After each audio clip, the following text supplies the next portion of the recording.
Trust is not something you demand, it's something you earn. And in a relationship, it's not earned all at once. It's earned in the moments when it would be easier to walk away, to hide, to pretend.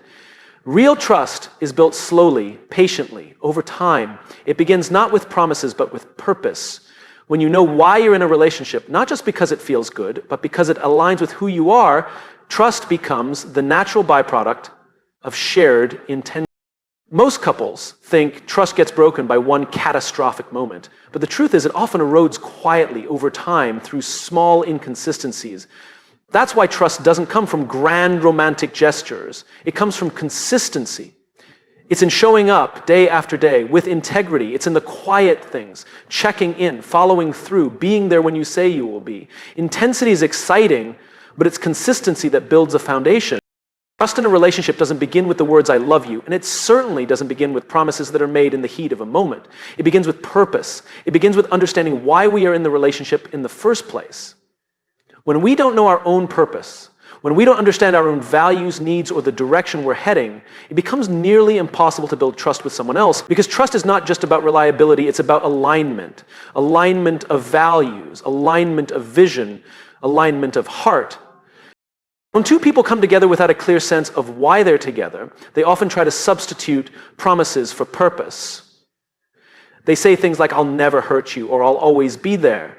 But they don't always know what those words truly mean. They're saying them out of a desire to reassure, but reassurance without intention doesn't build trust, it builds false expectations.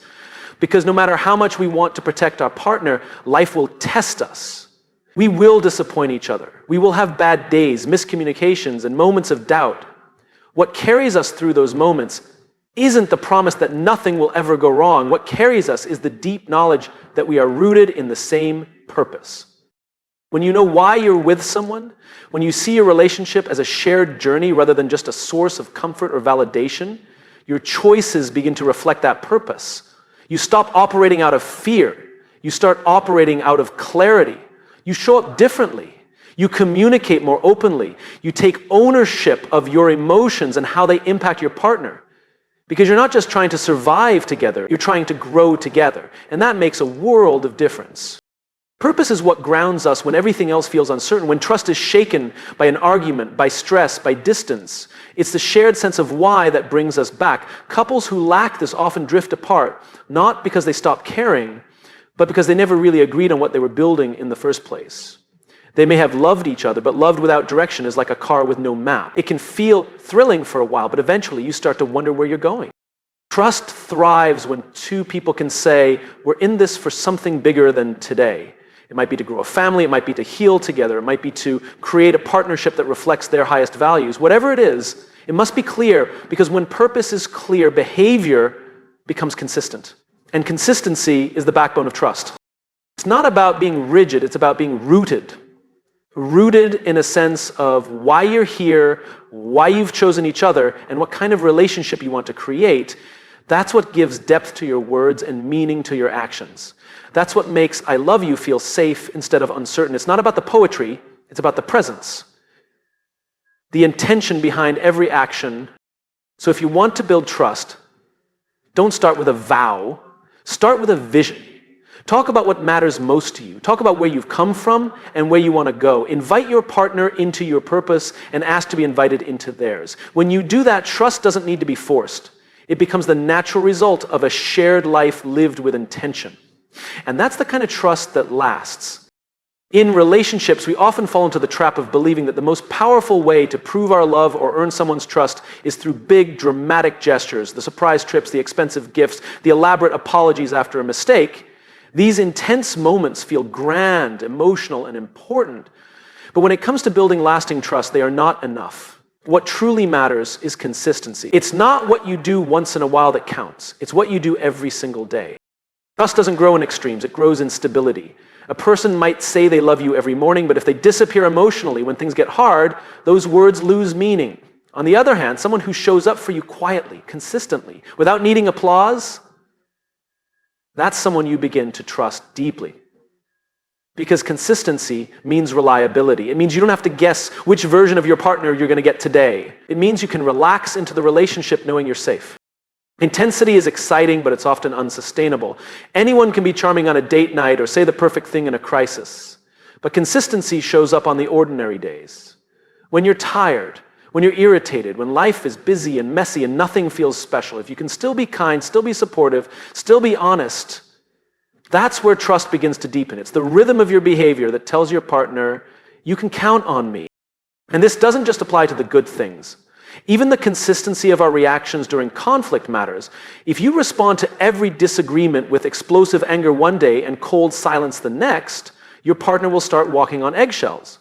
But if you respond with honesty and a steady emotional tone, even when you're upset, it shows that you're not just reacting, you're engaging. It shows that you care more about the relationship than being right or being dramatic.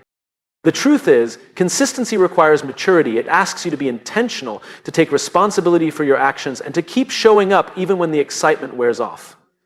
That's not always easy, especially in a world where we're conditioned to chase the highs and avoid the hard work.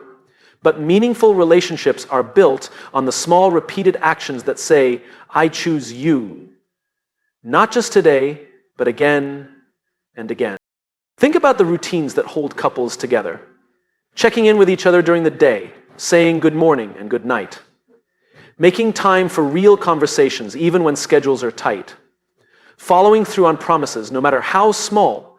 These habits might seem ordinary, but they communicate something extraordinary. You matter to me. You are safe with me. I am here. Consistency also means being consistent with yourself. If you're clear on your values, your needs, and your boundaries, and you communicate those clearly and respectfully, your partner learns to trust not just your words, but your sense of self. You become someone they can understand and rely on, not someone they constantly have to decode. So when you think about how to strengthen trust in your relationship, don't chase the next big romantic gesture. Look at how you're showing up every day. Are you reliable? Are you predictable in the ways that count? Are your actions aligned with your words? Because trust isn't built in a moment, it's built over time. Not in the fireworks, but in the quiet, steady flame that never goes out. That's the kind of love that doesn't just impress.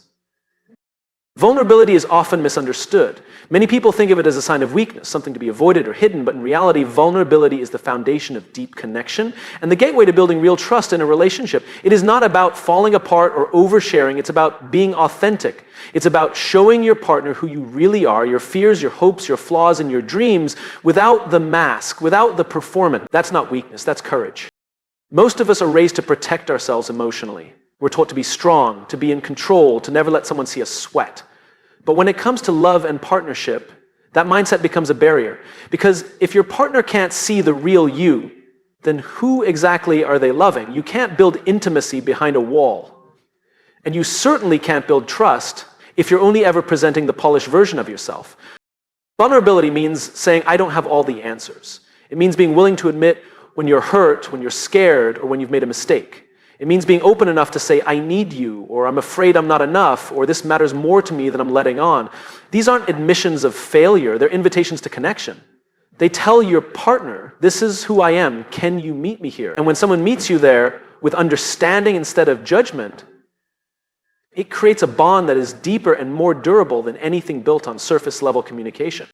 We often think we have to be strong for our partner, but real strength isn't in pretending to be unaffected. It's in being willing to be seen. When both people in a relationship are vulnerable with each other, it creates emotional safety. It says, you don't have to pretend with me. I will not punish you for being human. And when someone knows they can be fully themselves around you, trust grows naturally. It doesn't have to be forced. It simply becomes the truth of the relationship. Avoiding vulnerability often leads to distance. You may be in the same room, the same house, the same life, but emotionally you feel far apart.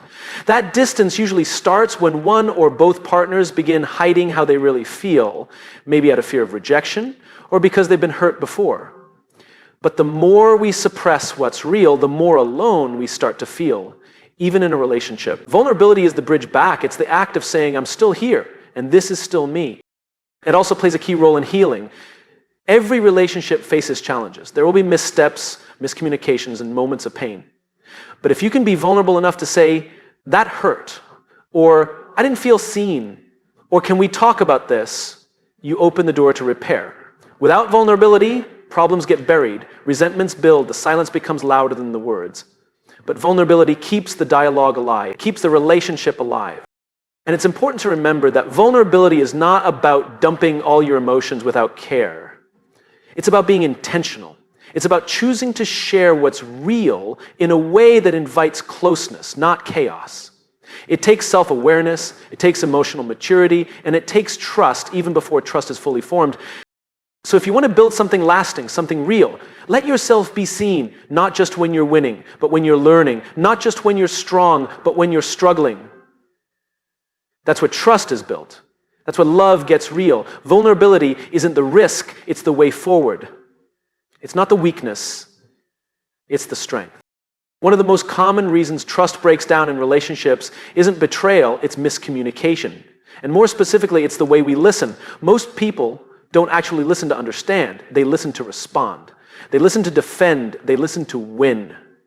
In arguments, we're often just waiting for our turn to speak, rehearsing our counterpoint in our heads while the other person is still talking. But that approach turns conversations into competitions and relationships into battlegrounds. If your goal is to be right, you've already lost something much more important: connection. True listening requires presence, it requires humility. It means letting go of your desire to prove a point and instead stepping into the world of the person in front of you.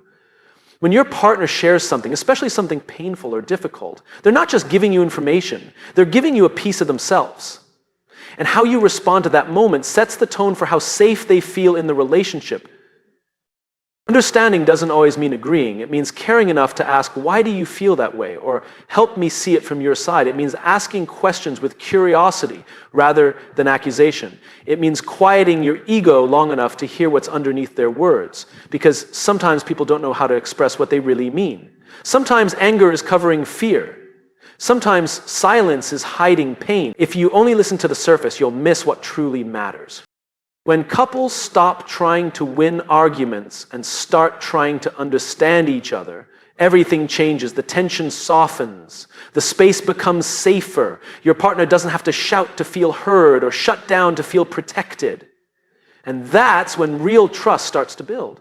Because trust isn't just about what you do when things are going well. It's about how you respond when things are hard. Do you attack? Do you retreat? Or do you stay grounded, open, and engaged? Listening to understand also means being aware of your own emotional triggers. It means noticing when you're getting defensive and choosing to pause instead of pushing forward. You might feel the urge to interrupt, to correct, to set the record straight, but ask yourself, is that going to bring us closer or push us further apart? You don't have to fight every battle. Sometimes listening fully is the most powerful thing you can do. And it goes both ways. When you feel truly heard by your partner, you're more likely to open up, to be honest, to express what you really need. That creates a feedback loop of safety and connection. The more you both feel understood, the more willing you are to be vulnerable, and the more vulnerable you can be with each other, the deeper your trust becomes. There's also a subtle kind of respect in listening well. It says, I value your experience. I care enough to slow down and make sure I understand. That respect often matters more than solving the problem. In fact, many conflicts don't need solutions as much as they need understanding. People don't want to be fixed. They want to be felt. So the next time you're in a conversation with your partner, ask yourself, am I listening to win or am I listening to understand? Am I trying to be right or am I trying to be close? Because you can win the argument and still lose the connection. But when you truly listen with empathy and curiosity, you give your partner the greatest gift: your presence. And that, more than any perfectly crafted response, is what builds real trust. In relationships, it's easy to believe that if we could just get everything right, say the right words, make the right choices, avoid all conflict, we would be safe from pain, from disappointment, from disconnection. But perfection is an illusion. No matter how strong your love is, you are going to make mistakes. You are going to say things you don't mean. You're going to misread each other, forget things that matter, lose your patience. The goal isn't to be perfect. The goal is to repair. But trust doesn't come from never messing up. It comes from what happens after. Do you take responsibility when you've hurt your partner? Do you come back to the table with humility and a desire to make things right? Or do you shut down, deflect, or pretend nothing happened? Repair is the process of reconnecting after a rupture. It's how we show each other that the relationship matters more than our ego or our need to be right. is when we chase perfection, we start hiding, we avoid the hard conversations, we pretend everything's okay even when it's not, we become more focused on appearances than on truth. But when we embrace repair as a part of love, we create space for honesty. We allow the relationship to be human. Because what really builds trust is not flawlessness. It's consistency in making things right. It's being someone your partner knows will come back and try again. Repair begins with ownership. Not blame, not excuses, just a simple recognition of impact. I see how that hurt you. I didn't mean to, but I get it now. That alone can open a door. It says, I'm not above being wrong. I care more about you than defending myself. From there, you can explore together what went wrong and how to move forward. It's not about rehashing the argument. It's about understanding each other's experience and choosing to reconnect. Sometimes we fear that admitting fault will make us look weak. But in truth, it makes us trustworthy. There's something powerful about a partner who can say, I messed up, and I'm here to make it right. That kind of emotional responsibility is rare. It shows strength, emotional intelligence, and maturity. It says you're not trying to be perfect. You're trying to be real. And the beauty of repair is that it deepens the bond. When couples successfully move through conflict with honesty and empathy, they don't just return to where they were, they move closer. They learn more about each other. They understand what matters more clearly. Every repair becomes a brick in the foundation of trust. It tells your partner, even when we fall apart, we can find our way back together.